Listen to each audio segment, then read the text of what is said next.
actually owns the show. These are the guys who have copyright over it. These are the guys who make all the decisions about how it gets licensed and sold and marketed and distributed.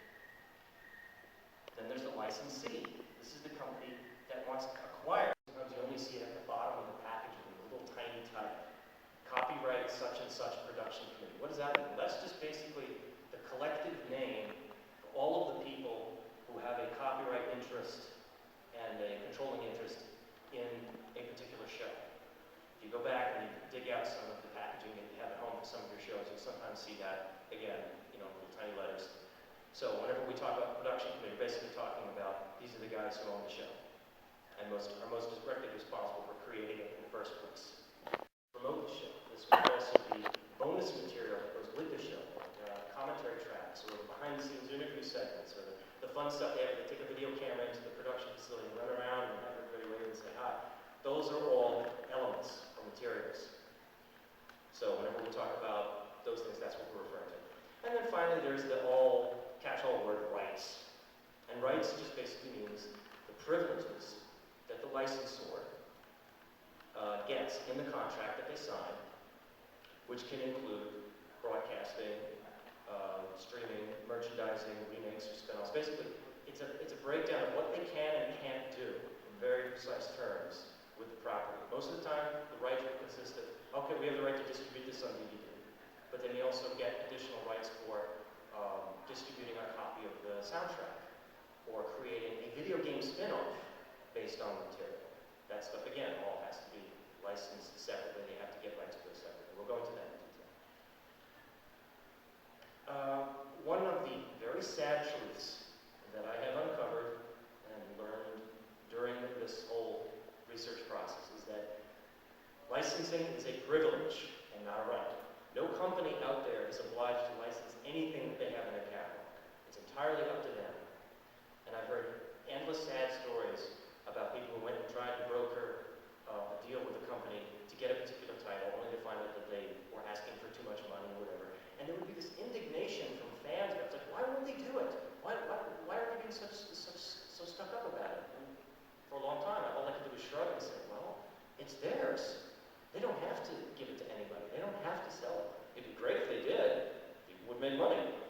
We'd be happy. People would see a show that we like. But it's all done on their terms. And until there are major changes in the way contract law works, I don't see that changing anytime soon. Might not even know they have it. For stuff that's brand new, for stuff that's just been produced at least in the last couple of years, this is almost never an issue because this company's still in business. They have people on staff who handle that sort of thing. So it's much easier for more recent material. For older stuff, it gets harder and harder. And then, as I just mentioned, there's the whole question of, well, do they even offer it? Are they even going to allow it to be licensed by a third party? Sometimes they just plain don't. And there could be any number of reasons for that. One, they might already have their own internal distribution deal being set up with somebody. They may be setting up a deal with a third-party distributor, which I'll talk about a little later. Or, and this is the most common scenario, they're asking for way too much money. They've priced themselves out of their own market.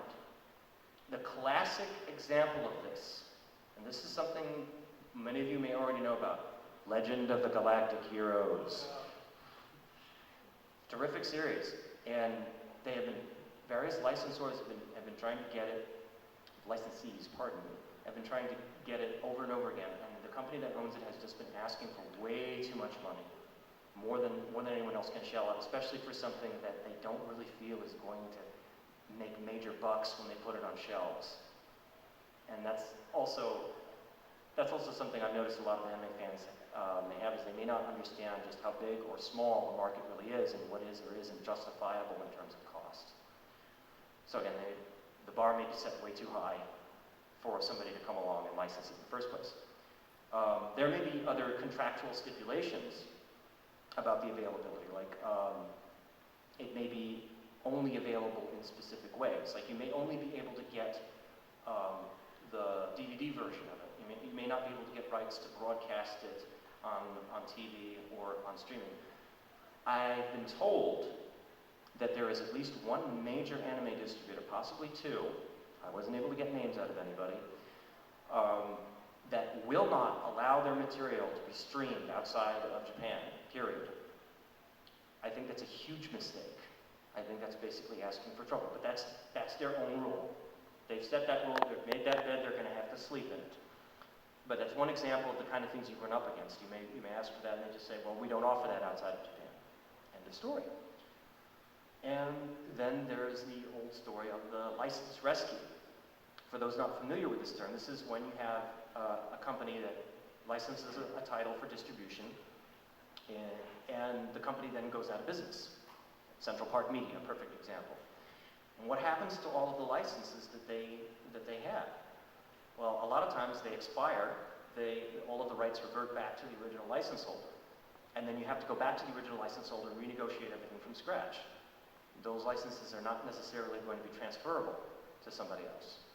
So when they talk about a license rescue, what they're really saying is it's basically a licensing from scratch. It's not quite as magical as it sounds. In fact, in some cases, even tougher. So that's one of the first big questions is, can we get it? And if so, how much of it can we get? And then, assuming that you can get it, you have to sit down and actually perform a bidding process for it. You go to them and you say, okay, we'd like this show, and we'll give you X $100,000 for it. And during the time that this whole negotiation process is going on, everybody pretty much keeps their mouths shut. It's generally considered bad form to say, hey, we're bidding on this show, and we're asking for X $100,000 for it. That's a great way to tell all of your competition what they can over or underbid you for. So until the deal is actually closed, you don't hear a lot of talk about how much it is. And also, while the deal is being negotiated, they can't even, 9 times out of 10, they can't even say what they're negotiating for exactly the same reasons.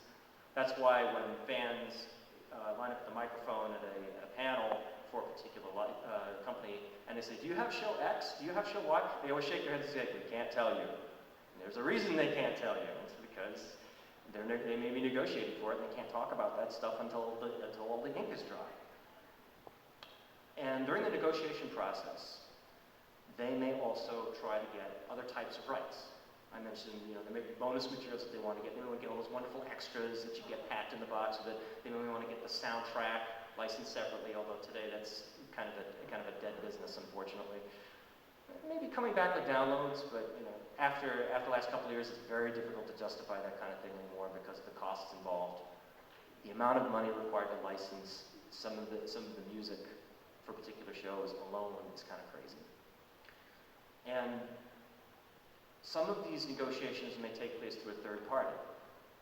You may have a company whose job it is, for instance, to acquire rights for a number of other different companies' properties and then turn around and go to other people and say, hey, we've got these for sale. Do you want them? And then they basically handle all of the scut work.